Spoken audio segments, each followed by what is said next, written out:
Good morning, Glenn here in Tampa. Excited to talk to you guys about why the wealthy do not put their money into 401ks. And really, the 401k is just really misunderstood, in my opinion. If you talk to most people, they'll say they're saving money on taxes, but they're really deferring their taxes for later.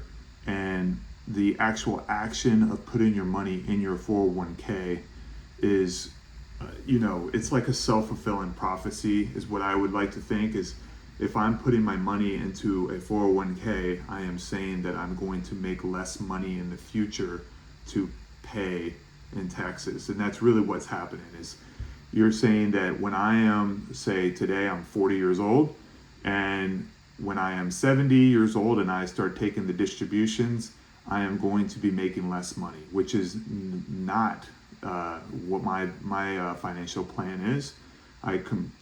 My goal is to continuously grow as a person and also a business person and real estate operator. And if I am not making money as more money in the future, then something went wrong. And I used to think of my 401k as an insurance policy towards my financial future to make sure I have retirement. But what I had found is that I became a slave to the system. And what that did was I would put all my money into it to not be able to invest in myself at all. And that's really, and then we have these, articles you see that the wealthy aren't paying taxes, and that the 1% is getting richer, and it's like, and I read these things and I used to think to myself, how do we fix that? And the goal is to become the 1%, and that's why America is so awesome. We can be here, and when anybody's most people are able to do that. So what do we have to do? We have to start seeing what the 1% are doing, and they're buying businesses and buying real estate. And really, the tax structure is incentivized by growing businesses and buying real estate. And when you do that and you focus on those things, you start to find out that you don't have to pay as much in taxes as if you're a W-2 employee that's focused only on income. What we're doing is we're trying to build asset value to have the tax system benefits. So just an example, buying a mobile home park, these are like, my first mobile home park was a 3-unit mobile home park, and I think it paid me about $500 to $600 a month when I bought it. And I thought that my goal was not to make $500 to $600 a month. It was to buy 10 other parks after that. And that's what I ended up doing. But what I could tell you is that through that whole time, I was really not making any money. People would say like, oh, you have so much real estate. You have to understand that it's constant reinvestment. So that's the downside of real estate, or being a business owner, or being somebody that's been building out their system. It's like nobody saw the reinvestment up to that point, or the thought of failure throughout the whole time, or questioning whether this is going to work or not.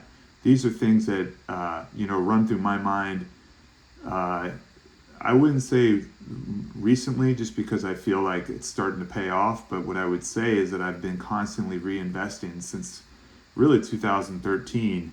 And but the problem is that I was putting my dollars into different places, which as I started to really understand where savings rates and how they benefit you, that's really how I came to the conclusion that buying cash flowing assets, whether it be through my own business or through real estate, is really the way to become financially independent.